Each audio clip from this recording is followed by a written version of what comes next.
हाँ, कहाँ तक पढ़े, कहाँ तक थे? हाँ, इलेक्ट्रॉन प्रोटॉन के धन आवेश और ऋण आवेश के बारे में हम लोग बात किए थे कि भाई जब इलेक्ट्रॉन जाएगा दूसरे के पास तो क्या क्या लेकर के जाएगा। एक बार हम आपको बोले थे कि उसको 10 बार लिख करके आना है। आप सभी 10 बार लिख लिए? Very good. होमवर्क इसी तरह छोड़ते रहो। अभी से ये काम शुरू हुआ, अब धीरे धीरे ये काम पेंडिंग होना शुरू होगा, बस काम खत्म। अच्छा, कल क्लास नहीं किया था? हाँ, तो ऑनलाइन तो फिर रिकॉर्ड करने का मतलब क्या हुआ? तो उसके क्या मतलब हुआ? तो दिन में अच्छा दिन में करना चाहिए। हाँ, अच्छा ठीक है। चलिए हम एक बार रिकैप कराते हैं। कल के क्लास में हम लास्ट में जो देखे थे, या पूरे क्लास का निचोड़ जो है वो ये है कि आप मान लिए थे हम लोग कि यहाँ पर एक सोडियम है जिसको प्लस कहते हैं, और यही बात शुरू दिन के क्लास से चल रहा है, और ये क्लोरीन है जिसे माइनस कहते हैं। इसे धनावेशित भी कहा जाता है। ये क्या बन गया आपका? धनावेशित। मेन मुद्दा तो हमको यही था कि आवेश के कितने प्रकार होते हैं? 2 प्रकार होते हैं, एक धनावेशित, एक ऋण आवेशित। और प्रकृति में जो वस्तु के पास जितना धन आवेश होगा और उतना ही यदि ऋण आवेश होगा तो उसे उदासीन कहेंगे। यानी कि कोई एक वस्तु है, निखिल है, निखिल के पास जितना प्रोटॉन है उतना ही इलेक्ट्रॉन है, तो ये किस प्रकार का आवेशित है? ये उदासीन है। क्या है भैया? उदासीन है। किसी भी वस्तु में इलेक्ट्रॉन और प्रोटॉन होगा ही होगा, इसका मतलब वस्तु बिना आवेश के ये बात नहीं है। वस्तु पर नेट आवेश क्या है? 0 है। बिना आवेश के कोई वस्तु नहीं है हमारे पास अभी। और एक बात है, जो भी वस्तु आवेशित हो रही है इसका मतलब उसका द्रव्यमान होना तय है। जो भी वस्तु आवेशित हो रही है उसका द्रव्यमान होना। तो एक स्टेटमेंट यहां से ले सकते हैं कि भैया जो भी वस्तु आवेशित है, यानी आवेशित वस्तु का द्रव्यमान होना तय है। आवेशित वस्तु के पास सदैव द्रव्यमान होता है। सदैव, बोलो जोर से, सदैव द्रव्यमान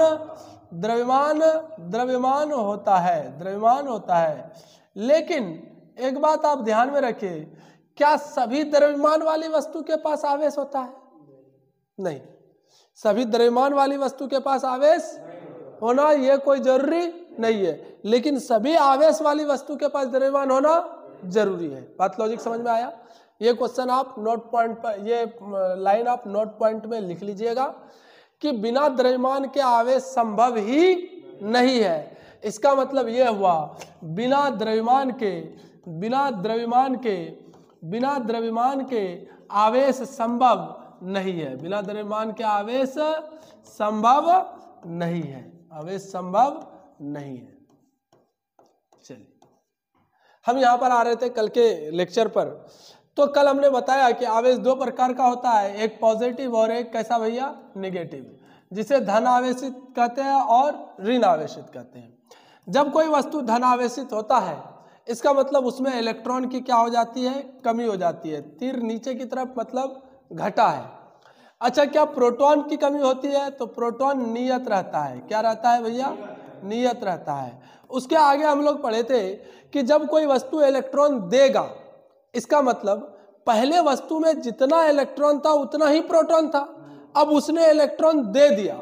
किसी ने, आप दानी आदमी बने, धनी मतलब दानी, आप दानी आदमी बने तो आपके पास अब क्या हो जाएगा? इलेक्ट्रॉन की कमी हो जाएगी, पैसे की कमी हो जाएगी। इसका मतलब प्रोटॉन की तुलना में इलेक्ट्रॉन घट जाएगा। इसका मतलब क्या हुआ? कल का लेक्चर देखिए जिसको ये बात अच्छे से समझना है, प्रोटॉन अधिक हो जाएगा और इलेक्ट्रॉन कम हो जाएगा। तीसरा बात ये हम लोग समझे थे कि जब कोई वस्तु धन आवेशित होता है तो वह अपना कोई ना कोई सामान दे रहा होता है। इसका मतलब उसका द्रव्यमान भी क्या हो जाएगा? द्रव्यमान क्या हो जाएगा आपका? घट जाएगा। साथ ही साथ हम लोगों ने बताया था कि साइज भी क्या हो जाएगा, यानी आकार भी क्या हो जाएगा भैया? घट जाएगा। इसमें क्या हो जाएगा? इलेक्ट्रॉन आपका क्या हो जाएगा? जोर से बोलिएगा, बढ़ जाएगा। इसके बाद इसका पी क्या रहेगा? नियत रहेगा। क्या रहेगा? नियत रहेगा। उसके बाद आगे हम लोग क्या हो जाएगा? प्रोटॉन इसमें कम होगा, इलेक्ट्रॉन इसमें अधिक होगा क्योंकि बढ़ रहा है। इसका द्रव्यमान भी क्या हो जाएगा? बढ़ जाएगा। इसका साइज भी क्या हो जाएगा? बढ़ जाएगा, यानी आकार भी आपका बढ़ जाएगा। अब इतना क्वेश्चन आपको याद रखते हुए कुछ क्वेश्चन सॉल्व करना है, वो आज के लास्ट के लेक्चर में हम बात करेंगे, लास्ट टाइम में बात करेंगे। पहले ध्यान दीजिए कि अब इसके आगे हमको क्या पढ़ना है। तो हेडिंग डालिए आवेश के गुणधर्म। आवेश के गुणधर्म, आवेश के गुण, आवेश के गुण। अब कोई वस्तु को हम आवेशित कर चुके हैं, कोई एक वस्तु था जिसको हम आवेशित कर चुके हैं, अब इसके क्या गुण होंगे, आवेशित होने के बाद उसमें क्या क्या गुण होगा। आवेशित जैसे ही हुआ, आवेशित हुआ कैसे, उसने क्या क्या बदलाव आया, क्या क्या बदलाव नहीं आया, ये तो हम लोग देख चुके हैं। अब जब वस्तु आवेशित हो जाएगा तो भैया आपने बचपन से लेकर के 55 तक अभी तक पढ़ा है कि जब कोई धन आवेश यानी सेम प्रकृति का आवेश, यहाँ पर एक रखा हुआ है धन आवेश और यहाँ पर भी रखा हुआ है एक धन आवेश, तो भाई साहब आप पहले तो बताइए कि ये आवेश कैसा बताए थे हम, अदिश राशि है। कैसी राशि है आपका, अदिश राशि है। जब ये धन आवेश के पास जाएगा तो क्या आकर्षण होगा, क्या होगा, फिर क्या हो जाएगा, क्या हो जाएगा, क्या हो जाएगा, प्रतिकर्षण। आवेश में क्या, प्रतिकर्षण मतलब एक दूसरे को धक्का देना, बल इस तरफ लगेगा, यानी कि ये इसको इस तरफ धक्का देगा और ये इसको इस तरफ धक्का देगा। एक दूसरे से चिपकना नहीं चाहेगा, लड़ाई करना चाहेगा। क्या करना चाहेगा, लड़ाई करना चाहेगा। अच्छा, अगर मान लिया जाए एक पॉजिटिव है और दूसरा निगेटिव है तो वो क्या करना चाहेगा भाई, आकर्षित। यानी धन आवेश को क्या करता है, प्रतिकर्षित करता है। धन आवेश ऋण आवेश को क्या करता है, आकर्षित करता है, उसे खींचने का प्रयास करता है। अरे हाँ या ना। साथ ही साथ तीसरी बात, ऋण आवेश को क्या करेगा, यह भी एक दूसरे को क्या करेगा, प्रतिकर्षित करेगा। क्या करेगा भैया, प्रतिकर्षित करेगा। क्या बात लॉजिकली समझ में आ रही है आपके दिमाग पर जोर लगाने से? अरे हाँ या ना, कौन है?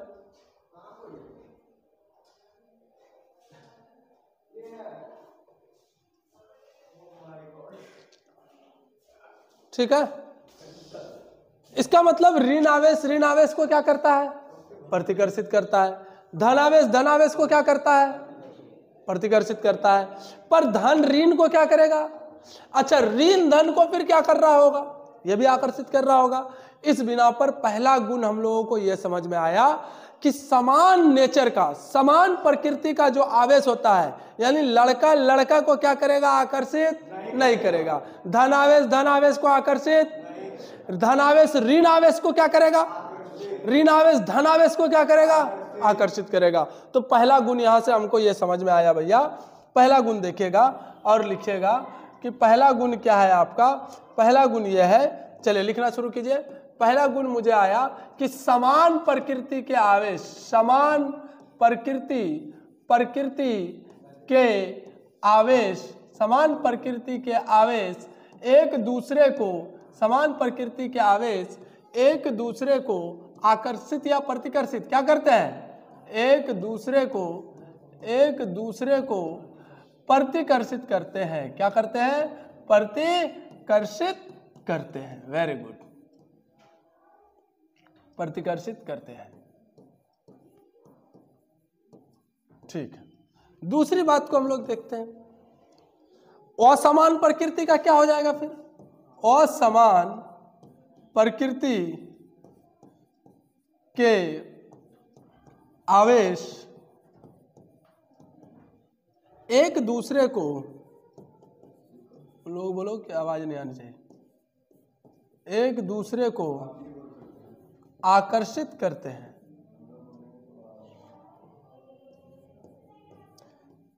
आकर्षित करते हैं। रे गेट लगा लो बाबू, ए बच्चा,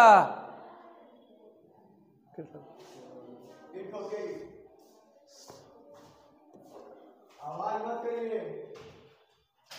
ठीक है, इसका मतलब यह हुआ कि यहां पर यदि हमारे पास पहले से पॉजिटिव है तो ये पॉजिटिव को क्या करेगा, प्रतिकर्षित करेगा। निगेटिव है तो ये निगेटिव को क्या करेगा, फिर ये वाला पॉजिटिव निगेटिव एक दूसरे को आकर्षित कर रहा होगा। यहां तक हमको पहला गुणधर्म इसका समझ में आया। क्या समझ में आया भैया? पहला गुणधर्म समझ में आया। ठीक है, पहला गुण समझ में आया। कई बार आपको ये सब भी पूछता है कि रेशम को रॉड से रगड़े क्या होगा नहीं होगा, वो सब अब सवाल नहीं पूछा जाता है। खैर चलिए, इतना आपको पता चल गया। एक तो गुण ये आ गया आपके पास।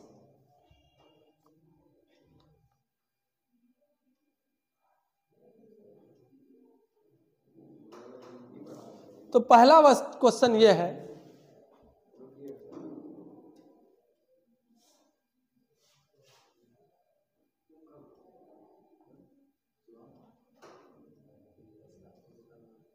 देखिए यहां पर एक ट्रिक है भैया, अब ध्यान से समझिएगा। आप अगर ध्यान से समझ पाए तो हमको भी मजा आएगा।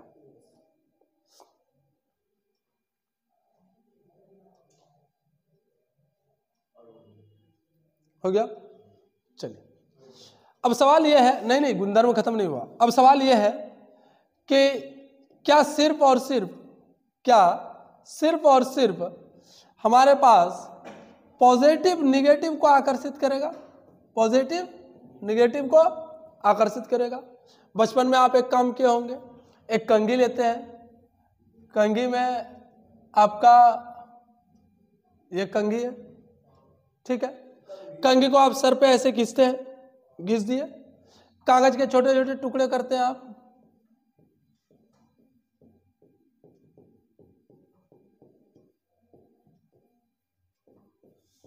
ऐसे टुकड़े करते हैं।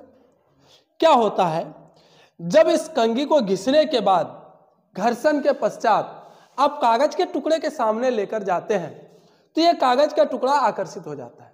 कागज का टुकड़ा क्या हो जाता है?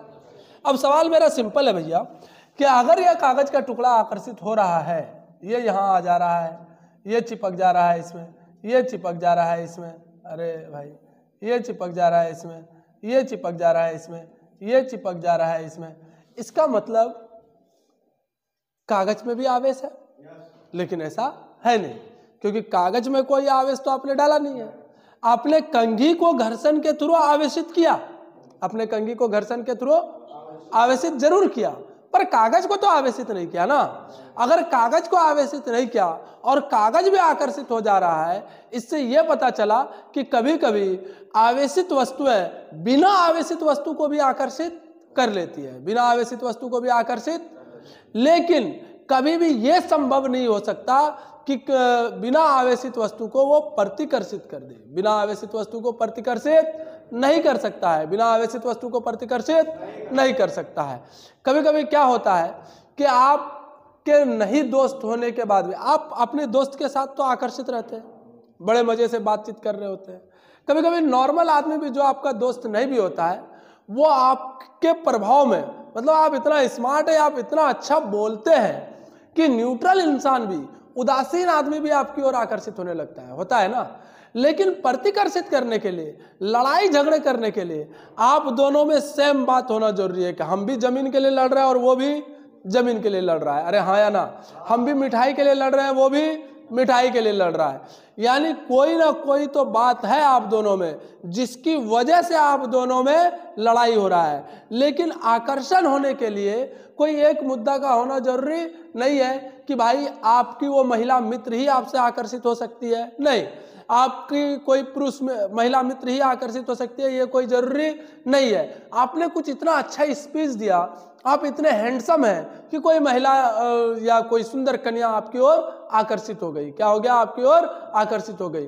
कभी कभी होता है, आजकल बच्चों में, आपके जनरेशन में बड़ा ट्रेंड चला हुआ है कि रील बनाने वाले से लोग बहुत आकर्षित है। लोग बोलता है ये फला ढिमकाना XYZ, बाप रे बाप, रील उसका देखने के लिए तड़प रहा होता है, उसका नाम कॉपी में लिख लेता है, जबकि उसको जानता वानता है नहीं, उस पर को उसके लिए वो कोई आकर्षण का बिंदु होता नहीं है। इसका मतलब, ध्यान दो यहां पर बच्चा, इसका मतलब ये हुआ कि एक आवेशित वस्तु बिना आवेशित वस्तु को भी आकर्षित कर सकता है, बिना आवेशित वस्तु को भी आकर्षित।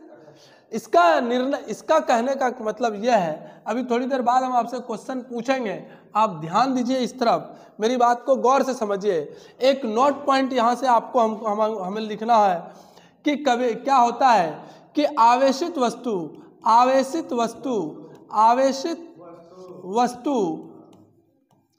उदासीन वस्तु को भी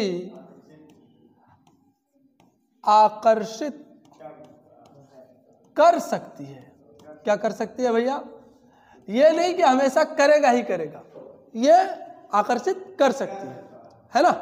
चलिए अच्छी बात है कि आवेशित वस्तु उदासीन वस्तु को भी आकर्षित कर सकता है। इसका मतलब अगर मुझे अब सवाल सिंपल है, जैक बोर्ड में आया हुआ है, बिहार बोर्ड में आया हुआ है, आपके AIPMT का क्वेश्चन है, सिंपल सा सवाल है, ध्यान से सुनिएगा। और वो सवाल ये है आपके सामने हम रख रहे हैं, पहला गुणधर्म हम पढ़ रहे हैं, उसमें से ये सवाल है कि भाई वस्तु A वस्तु B को आकर्षित कर लेती है, आकर्षित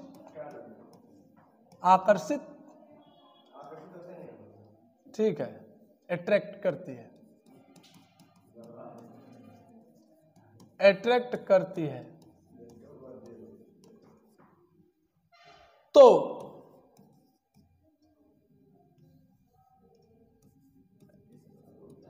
एवं वस्तु A यदि धन आवेशित है तो वस्तु B होगा पहला ऑप्शन ऋण आवेश,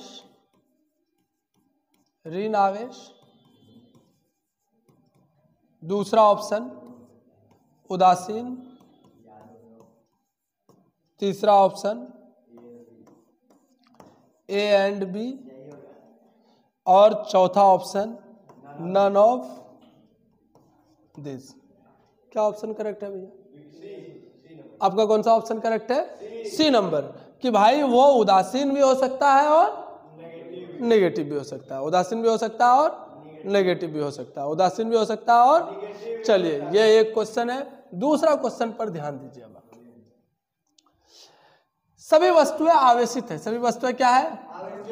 सभी वस्तुएं आवेशित है, पहले बोल दिया हमने, सभी आवेशित वस्तु है, सभी आवेशित वस्तु है।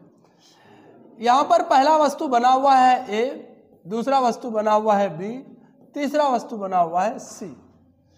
बताओ भाई, यदि A, B और C तीन वस्तु है और तीनों आवेशित है, तो यदि B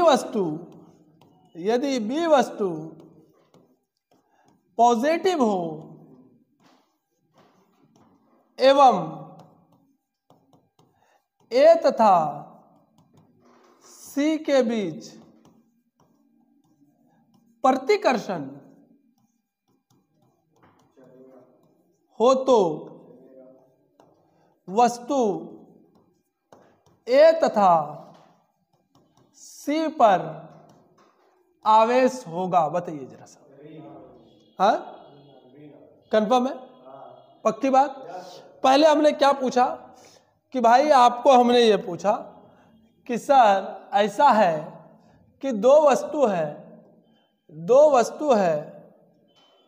सॉरी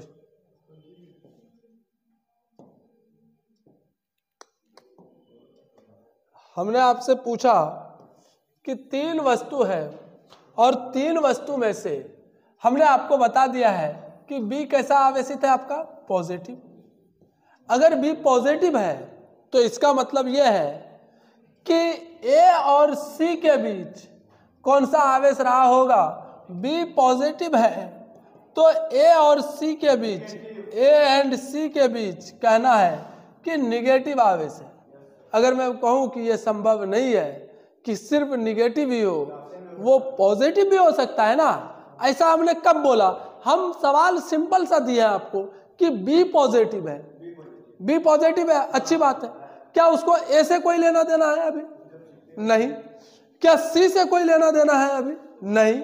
हम बोले ए और सी के बीच प्रतिकर्षण हो रहा है। क्या हो रहा है ए और सी के बीच? अगर ए और सी के बीच प्रतिकर्षण हो रहा है तो उसमें बी से हमको कोई लेना देना, बी से हमको कोई लेना देना नहीं है। इसका मतलब ए और सी के बीच प्रतिकर्षण होने का दो ही तरीका है। क्या तरीका है? कि दोनों पर समान आवेश होना चाहिए, और समान आवेश दो प्रकार के होते हैं। एक पॉजिटिव में समान हो सकता है और एक निगेटिव में समान हो सकता है। तो ए और सी पर पॉजिटिव या निगेटिव दोनों हो सकता है, पर जो भी होगा दोनों पर सेम होगा, तभी वो प्रतिकर्षण होगा। यहाँ बी का कोई खेला ही नहीं है। बी तो हम तुमको फंसाने के लिए दिए थे। लॉजिक समझ में आया? चलिए हम नेक्स्ट को टॉपिक की तरफ बढ़ते हैं। अभी अभी हम पहला गुणधर्म सिर्फ पढ़ पाए हैं। पहला गुणधर्म क्या था? कि पॉजिटिव निगेटिव को आकर्षित करेगा, निगेटिव पॉजिटिव को आकर्षित करेगा, निगेटिव निगेटिव को प्रतिकर्षित करेगा, पॉजिटिव निगेटिव को क्या पॉजिटिव पॉजिटिव को प्रतिकर्षित करेगा, ये रिपेल करेगा। क्या करेगा? रिपेल। और ये क्या करेगा? अट्रैक्ट करेगा। चलिए अच्छी बात है। अब दूसरा गुणधर्म समझिए, ध्यान से सुनना भैया। दूसरा गुणधर्म यह है कि आपने किसी वस्तु को जितना आवेश दिया, मान लो एक वस्तु है ये ए और एक वस्तु है ये बी। ए ने बी को 10 इलेक्ट्रॉन दिया, ए ने बी को 10 इलेक्ट्रॉन दिया, 10 इलेक्ट्रॉन दिया, तो इसका 10 इलेक्ट्रॉन घट गया होगा या इसका 9 ही इलेक्ट्रॉन घटा होगा? 10 ना। इसका मतलब इलेक्ट्रॉन जितना लेते हैं उतना ही वो देता है, या जितना दे रहा है उतना ही वो ले सकता है। इलेक्ट्रॉन को घटा बढ़ा नहीं सकते।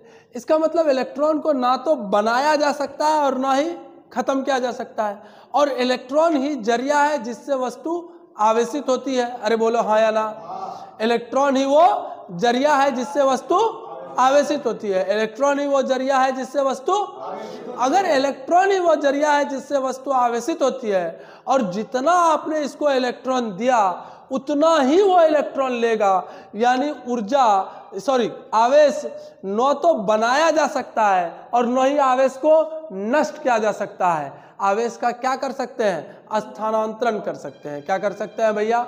स्थानांतरण। तो दूसरा प्रॉपर्टी इसका यह है कि आवेश संरक्षित रहता है। क्या रहता है भैया? आवेश संरक्षित रहता है। आवेश, बोलो आवाज नहीं आ रही, संरक्षित रहता है। आवेश संरक्षित रहता है। इसे न तो बनाया जा सकता है और न ही नष्ट किया जा सकता है। इसे केवल एक वस्तु से दूसरे वस्तु में स्थानांतरित किया जाता है। क्या किया जाता है? स्थानांतरित किया जाता है। कोई परेशानी भैया? हाँ या ना बोल? चलिए अच्छी बात है। यहां तक आपको समझ में आया? हमको भी आया। इसका मतलब आप अगर कोई बोले कि इस पर जितना पॉजिटिव आवेश होगा इसने दिया है, तो इस पर अगर पॉजिटिव 4 कूलम आवेश होगा तो इसने लिया है, तो इस पर निगेटिव 4 कूलम आवेश हो जाएगा। अरे हाँ या ना? कोई परेशानी नहीं। अगर इस पर पॉजिटिव 300 माइक्रो कूलम हो जाएगा तो इस पर कितना हो जाएगा? -300 माइक्रो कूलम हो जाएगा। यानी आवेश को ना तो बनाया जा सकता है न ही बिगाड़ा जा सकता है, केवल एक वस्तु से दूसरे वस्तु में स्थानांतरित किया जा सकता है। अब किसी वस्तु पर हमने 10 इलेक्ट्रॉन दिया तो उस पर कितना आवेश बन गया? देखो भाई, हम मिनिमम छोटा से छोटा पैसा अगर किसी को देना चाहते हैं तो हम 1 रुपया देंगे, उससे छोटा तो नहीं दे सकते हैं। उसी तरह अगर हम किसी को आवेश देना चाहते हैं तो हम उसको कितना देंगे? 1 इलेक्ट्रॉन देंगे। अरे उससे छोटा तो नहीं दे सकते ना। यानी इंडिया में मूल रुपए कितना है? 1, और उस 1 रुपये का वैल्यू कितना है? 100 पैसा। 1 रुपये का वैल्यू कितना है भैया? 100 पैसा। 1 रुपये का वैल्यू है 100 पैसा। ठीक है। उसी तरह इसने जब 1 इलेक्ट्रॉन दिया, इसे कितना इलेक्ट्रॉन दिया? 1 इलेक्ट्रॉन। इसने मान लो कितना इलेक्ट्रॉन दिया? 1 इलेक्ट्रॉन। जब कोई 1 इलेक्ट्रॉन देगा या लेगा तो भाई 1 इलेक्ट्रॉन का वैल्यू होता है -1.6 इंटू 10 का पावर -19 कूलम। ठीक है। अब इसने यदि इसे 10 इलेक्ट्रॉन दिया है, गौर से समझिएगा, इसने यदि ए ने बी को 10 इलेक्ट्रॉन दिया है तो बी के ऊपर पहली बात तो आएगा निगेटिव चार्ज। कैसा चार्ज आएगा? Negative charge. अब कितने इलेक्ट्रॉन लेने की वजह से आया था? 10 इलेक्ट्रॉन लेने की वजह से। तो 10 और इलेक्ट्रॉन का वैल्यू आपको पता है, -10 गुना 1.6 गुना 10 का पावर -19 कूलम। इसका मतलब आंसर हो जाएगा 16 गुना 10 का पावर -19 कूलम। क्या बात लॉजिकली समझ में आई? लेकिन किसमें? माइनस में। समझ में आ रही है मेरी बात? तो हम कह सकते हैं कि आवेश Q पर यानी QB का वैल्यू कितना हो गया आपका? 16 गुना 10 का पावर -6, 16 गुना 10 का पावर -19 कूलम, 16 गुना 10 का पावर। उसी प्रकार अगर A की बात करूं मैं, अगर A की बात करूं तो A के पास QA के पास सेम आवेश आएगा, पर किसमें होगा? प्लस में, 16 गुना 10 का पावर -19 कूलम। भैया आप देखिए, जब भी कोई वस्तु पर आवेश हो रहा है वो आवेश हो रहा है Q। कितना हो रहा है? Q। और Q का फॉर्मूला हो जा रहा है N इंटू E। E मतलब इलेक्ट्रॉन, N मतलब संख्या। जितना इलेक्ट्रॉन दिया उसकी संख्या गुना E। कभी आप प्लस में लेते हैं, कभी आप माइनस में लेते हैं। इसका मतलब किसी वस्तु पर आवेश का मान कितना होगा? Q होगा, और वो Q का वैल्यू होगा ±N गुना E। इस घटना को कहते हैं, इस गुण को कहते हैं आवेश का क्वांटीकरण। क्या कहते हैं भैया? आवेश का क्वांटीकरण। क्या कहते हैं भैया? आवेश का क्वांटीकरण। क्या कहते हैं भैया? आवेश का क्वांटीकरण। तो चलिए नेक्स्ट प्रॉपर्टी हो जाता है आपका आवेश का क्वांटीकरण। आवेश का क्वांटीकरण, आवेश का क्वांटीकरण, क्वांटीकरण। चलिए, तो आवेश का क्वांटीकरण बहुत इंपॉर्टेंट टॉपिक है, इसको लिखना पहले शुरू कीजिए, उसके बाद देखते हैं। हेडिंग डालिए आवेश का क्वांटीकरण, और उसको हम लिखते हैं। तो लिखना तो आपको आवेश के संरक्षण का भी नियम चाहिए। आवेश के संरक्षण का नियम आप पहले से बोल रहे हैं, 10 बार बोल दिए हैं, तो आपको 10 बार बोलने के बाद लिख लेना चाहिए था कि आवेश संरक्षण का नियम क्या कहता है। पहले दूसरा ही लिख लो। आवेश संरक्षण का नियम क्या कहता है कि भाई आवेश को न तो बनाया जा सकता है न ही नष्ट किया जा सकता है, इसका केवल स्थानांतरण किया जा सकता है, जिसे एक वस्तु से दूसरी वस्तु में। आवेश का क्वांटीकरण के बारे में अब लिखते हैं हम लोग। आवेश क्वांटीकरण क्या कहता है? किसी वस्तु पर आवेश, किसी वस्तु पर आवेश, किसी वस्तु पर आवेश सदैव, किसी वस्तु पर आवेश सदैव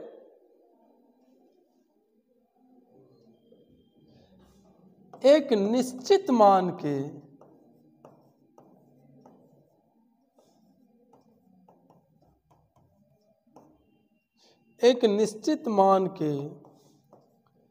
पूर्ण गुणज के रूप में होता है।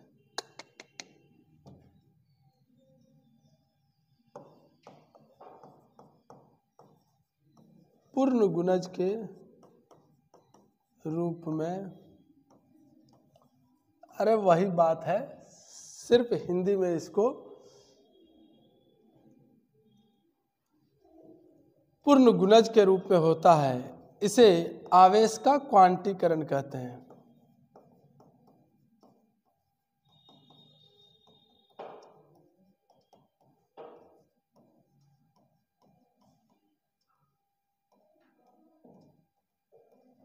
चलिए, अब हम जितना गुण आज पढ़े हैं उस गुण को एक बार रिकैप करते हैं।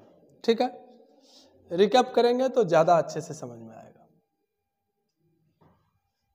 ध्यान दीजिए, किसी ने नहीं लिखा था तो लिख लो भाई, स्क्रीनशॉट ले लेना जो ऑनलाइन वाला है। चलिए, अब हमने आज पढ़ा, आज क्या पढ़ा निखिल बाबू? आवेश के गुण। पहला गुण क्या देखा मैंने? हाँ, आकर्षण या प्रतिकर्षण वाला गुण। कौन सा? आकर्षण या प्रतिकर्षण गुण। कैसा होता है यह आकर्षण या प्रतिकर्षण गुण? समान आवेश रहने पर, समान मतलब बराबर नहीं, समान का मतलब समान प्रकृति, प्लस वाला प्लस वाले को प्रतिकर्षित करेगा, प्लस वाला माइनस वाले को आकर्षित करेगा। एक बात इसमें एक्सेप्शन देखे ये कि कभी कभी आवेशित वस्तु उदासीन वस्तु को क्या कर लेता है? आकर्षित कर लेता है। कभी कभी आवेशित वस्तु उदासीन वस्तु को आकर्षित कर लेता है, लेकिन कभी भी उदासीन वस्तु आवेशित वस्तु को प्रतिकर्षित नहीं कर सकता। इसका मतलब आवेश की जांच यदि करनी हो तो आकर्षण सबसे अच्छा तरीका है या प्रतिकर्षण? प्रतिकर्षण। कौन सा सबसे अच्छा तरीका है? प्रतिकर्षण। आवेश की जांच के लिए आप प्रतिकर्षण का इस्तेमाल करें। आवेश की जांच के लिए प्रतिकर्षण का इस्तेमाल करना जरूरी है। तो ये बात आप ध्यान में रख लीजिएगा, नोट पॉइंट। आवेश की अच्छे से जांच पड़ताल के लिए प्रतिकर्षित होना जरूरी है। हम उस दिन रॉड एबोनाइट वाला कहानी सुना रहे थे क्या, कि घिसने के बाद दोनों रॉड को ऐसे रखा, दोनों रॉड क्या हो जा रहा था? प्रतिकर्षित। दोनों रॉड क्या हो जा रहा था? तो हम इस वजह से भी याद रख सकते हैं कि पहली बार आवेश के बारे में जो हमें ज्ञान हुआ वो आकर्षण की वजह से नहीं हुआ था। किसकी वजह से हुआ था? प्रतिकर्षण की वजह से हुआ। चलिए, दूसरा बात हमने आपको पढ़ाया कि आवेश संरक्षण के नियम का पालन करता है। आवेश संरक्षण के नियम का पालन करता है। आवेश संरक्षण के नियम का पालन करता है।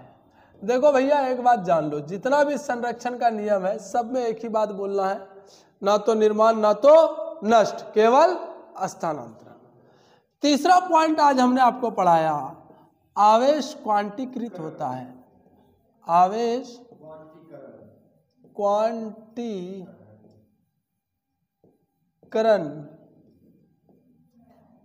के नियम का या क्वांटीकरण के नियम का पालन, इसी को बोलते हैं आवेश का क्वांटीकरण सिद्धांत। क्या बोलते हैं? आवेश का क्वांटीकरण सिद्धांत।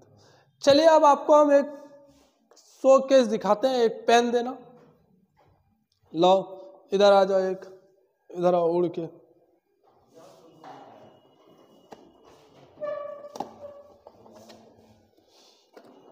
आप बुलाए और हम चले आए। आ जाओ, तुम यहीं आ जाओ, ऊपर आओ।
लिया जब आंखों में मंजिल को अपना मान लिया। किसको मान लिया भाई?